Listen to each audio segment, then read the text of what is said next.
అందరికీ నమస్కారం. Feeling very happy అండి. ఎందుకంటే సమాజంలో మార్పు మొదలైంది. ఎటువంటి మార్పు మొదలైందంటే జడ్జిలు కూడా తప్పు చేస్తే వారిని వదిలిపెట్టొద్దు అని. ఎంతలా అంటే తీసుకెళ్ళి లోపలేసే అంతగా ఇమ్మీడియట్గా గిరిబాల ఎవరు ఈమె ట్విషా శర్మ వాళ్ళ అత్త. ట్విషా శర్మ ఎవరు? డిసెంబర్ 2025లో సమర్థ్ సింగ్ని పెళ్లి చేసుకుంది. మొన్న మే 12వ తారీఖున ఇంట్లో ఉరేసుకొని చనిపోయింది.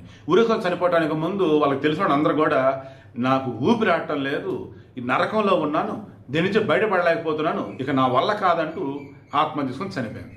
ఇక మొదట బాడీ పోస్ట్ మార్టం నిర్వహించారు. వాళ్ళ అమ్మ వాళ్ళు ట్విషా శర్మ అమ్మ వాళ్ళు ససేమేరా అన్నారు. దాన్ని రీపోస్ట్ మార్టం చేస్తేనే బాడీ తీసుకెళ్తామన్నారు. బాడీ ఆల్మోస్ట్ డికంపోజ్ అయ్యి పురుగులు పడుతుంది. ఆయన సరే రీపోస్ట్ మార్టం అన్నారు. ఫైనల్లీ సుప్రీంకోర్టు కలగజేసుకుంది, సుమోటాగా తీసుకుంది, రీపోస్ట్ మార్టం చేశారు. ఆ తర్వాత అంచుకెళ్ళి కూడా చేశారు. ఇక ఈలోపు సమర్థ్ సింగ్ పరారీలో ఉన్నాడు, మొత్తానికి దొరికాడు, ప్రజెంట్ పోలీస్ కస్టడీలో ఉన్నాడు. నెక్స్ట్ గిరిబాల సమర్థ్ సింగ్ వాళ్ళ అమ్మ ట్విషా శర్మ అత్త. ఈమెం చేసింది? ముందస్తు బెయిల్ తెచ్చుకుంది. దెన్ కేసు డీల్ చేసి సిబిఐలు ఏం చేశారు?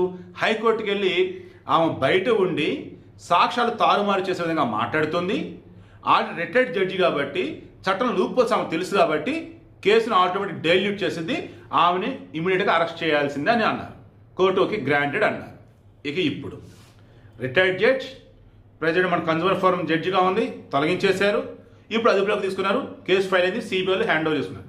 ఇక్కడ సుప్రీంకోర్టు జడ్జిలు ఈ కేసు చాలా సీరియస్గా ఏమన్నా తెలుసా? ఒకటే, దీనిని సిబిఐకి ఎందుకు ఇస్తున్నామంటే లోకల్గా ఉన్నటువంటి పోలీసు వ్యవస్థ మీద నా నమ్మకం లేక కాదు, నమ్మకం ఉంది. కానీ సిబిఐకి ఇస్తే త్వరగా కంప్లీట్ ఇద్దన్నది ఒకటి, అండ్ సిబిఐ మీద జ్యుడిషియల్ వచ్చేంతగా ప్రభావం చూపలేదు అన్నది రెండు అన్నట్టు లైక్ ఇవి చెప్పుకుంటూ వచ్చారు.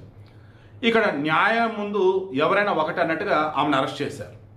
అన్నిటి అత్యంత కీలకమైంది ఇక్కడ ఈ ట్విషా శర్మ విషయంలో బైపోలర్ డిజార్డర్ అని చెప్పేసి వాళ్ళ హస్బెండ్ కొత్త స్టోరీ పట్టుకొచ్చాడు. 3 నెలల వరకు మేము చాలా సంతోషంగా ఉన్నాం. మార్చి ఆర్ ఏప్రిల్లో వాళ్ళ తమ్ముడు పెళ్ళి జరిగిందట. ఇక అప్పుడు ఈమె కొత్త మనిషి బయటకు వచ్చిందట. అదే సమయంలో ఆమె ప్రెగ్నెంట్ అట. ఆమె ప్రెగ్నెన్సీ ఇష్టం లేదట. ప్రెగ్నెన్సీ ఇష్టమైంది అత్తల ఇంటికి అని చెప్పేసి ఆమె వర్షం చెప్తున్నారు. లేదు ఆమెకి ఇష్టం లేదని చెప్పేసి భర్త వర్షం చెప్తున్నారు. ఇది విచారణలో తెలియాలి. ఈ గిరిబాల సింగ్ ఆమె కొడుకు సమర్థ్ సింగ్ వాళ్ళ ఫోన్లు మొత్తం తీసుకున్నారు, మొత్తం బ్యాకప్ మొత్తం తీస్తున్నారు. ఈ కేసులో అర్థం కావాల్సింది ఏంటంటే నిజంగా ఆమె బైపోలర్ డిజార్డర్తో బాధపడిందా? సమర్థ్ సింగ్ ఏం చెప్తాడు తెలుసా? ఆమెకు మోడలింగ్ చేయాలని ఇష్టం, సినిమాలో నటించాలని ఇష్టం. మన తెలుగులో ముగ్గురు మనగల సినిమాలో నటించింది, మొన్న మధ్య వచ్చింది 2024-25 ఎప్పుడు లేదా అంతకుముందు. సో ఎగాని మరలా వెళ్ళాలనుకుంది. బట్ ఈలో పెళ్ళి అయిపోయింది కదా, దాంతో అటు వెళ్ళాలా ఇక్కడ ఉండాలని తెలియక అల్లలాడిపోతూ ఉండేది. దాంతో మధ్య మధ్య గొడవలు అయ్యేవి. ఎస్, మా మధ్య గొడవలు అయ్యాయి, కానీ ఈ రోజు ఆమె కొట్ల అని సమర్థ్ సింగ్ చెప్తున్నాడు. కొట్టాడా లేదా ఏంటి తెలియాలి. బట్ గిరిబాల సింగ్ ఉంది అత్త చెత్త మనకు అనకూడదులే, వదిలేండి. పెళ్ళి అప్పుడేనట ఆల్రెడీ ముందు కొంత కట్నం మాట్లాడారట, అది ఇచ్చారట. అప్పగింతలు అవుతున్నాయి కదా, అప్పుడు మరల ఇంకో 2 లక్షలు డిమాండ్ చేసిందంట. ఈమెమో అత్తాయి బాబు, అసలు ఈమెట రిటైర్డ్ జడ్జి బాబు. ఆ 2 లక్షలు ఇచ్చారంట. ఏది ట్విషా శర్మ వాళ్ళ పేరెంట్స్. అప్పటి నుంచి కూడా మరలా ఏదో ఒక టార్చర్ పెడుతుండేది అంటే ఈ అత్త అయితే. నిజంగా బయట మహిళా సంఘాల ప్రతినిధులు కొంతమంది ఉంటారు.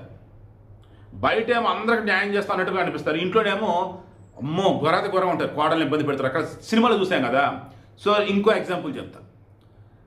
చైల్డ్ రైట్స్ కోసం కొంతమంది పోరాడుతూ ఉంటారు. ఏ రకంగా? పసిపిల్లల్ని పనిలో పెట్టుకోవద్దు, వాళ్ళు చదువు చెప్పాలని. తీరా వాళ్ళ ఇళ్ళకి వెళ్తే కొంతమంది ఇళ్లలో పసిబిడ్డలు పని చేస్తూ ఉంటారు, వాళ్ళ నరకం చూపిస్తుంటారు వీళ్ళు మరలా. ఇదే మన సొసైటీ, మన దరిద్రం. సో ఇక్కడ విషయం ఏంటి? అలా ఈమె ఎన్నో తీర్పులు ఇచ్చి ఎంతోమందిని చూసి ఫైనల్లీ బెస్ట్గా ఉండాల్సింది పోయి వరస్ట్గా తయారైపోయింది ఈమె దగ్గర. అందుకే ఆమెను అరెస్ట్ చేశారు. సో విచారణ వేగవంతం చేశారు. సిబిఐ దర్యాప్తు చేస్తుంది, సుప్రీంకోర్టు సుమోటాగా తీసుకుంది. ఓవరాల్గా అన్నప్పుడు ఈ కేసులో నిజాలేంటో త్వరలో తేలబోతున్నాయి. ఆమెకు బైపోలర్ డిజార్డర్ ఉందని ఒక భర్త చెప్తున్నా, నీకు ఎవరో చెప్పట్లా. అండ్ ఆమె చాటింగ్ ఆల్రెడీ అందరికి ఫార్వర్డ్ చేసింది ఎవరు తప్పు ఏంటని. ప్రెగ్నెన్సీ అప్పుడు కూడా ఇతనేమంటున్నాడు, ఆమె హెల్త్ ఇష్యూస్ వల్ల ఆటోమేటిక్గా అబార్షన్ అయిపోయింది ఇతను చెప్తున్నాడు. లేదు బలవంతంగా చేర్చారని చెప్పేసి ఆమె చెప్పి చనిపోయింది పాపం. ఇలా చెప్తూ పోతే అండి నిజంగా ఒక మాట చెప్పి క్లోజ్ చేస్తాను. ఇదే కేసులో సుప్రీంకోర్టులోనే అన్నారంటే చనిపోయిన కూతురు కన్నా విడాకులు తీసుకున్న కూతురు మిన్నా అన్నారు. అంటే సర్దుకుపోమ్మ, ఆడే ఉండమ్మ అని కూతురుని పుట్టింటికి పంపి అత్తారింటికి పంపి అక్కడే ఉంచుతూ ఉంటే తట్టుకోలేక చనిపోయింది కూతురు. అటువంటి కూతురు కావాలా? ఇక నేను పడలేని వాడితో అని అన్నప్పుడు రామ్మ మన ఇంటికి రామ్మ అని చెప్పేసి విడాకులు తీసుకున్న కూతురుని ఇంటికి తెచ్చుకోవడం కావాలా? మీరు ఆలోచించుకోండి అని అన్నారు. మధ్యప్రదేశ్ ప్రభుత్వం తరఫున కోర్టులో తుషార్ మెహతా అనుకుంటే ఐ థింక్ సొలిసిటర్ జనరల్ ఆయన వాదిస్తూ ఇది చెప్పాడు. ఈ సొసైటీకి మెసేజ్ ఇస్తున్నట్టు చెప్పాడు. ఏమని?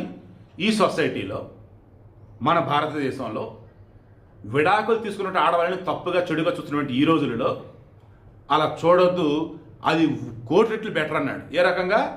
ఏం కాదు పరువు అక్కడే ఉండు, ఏం కాదు సర్దుకుపో అని అత్తగారింట్లో ఉంచుతూ ఉంటే చనిపోతున్నారు.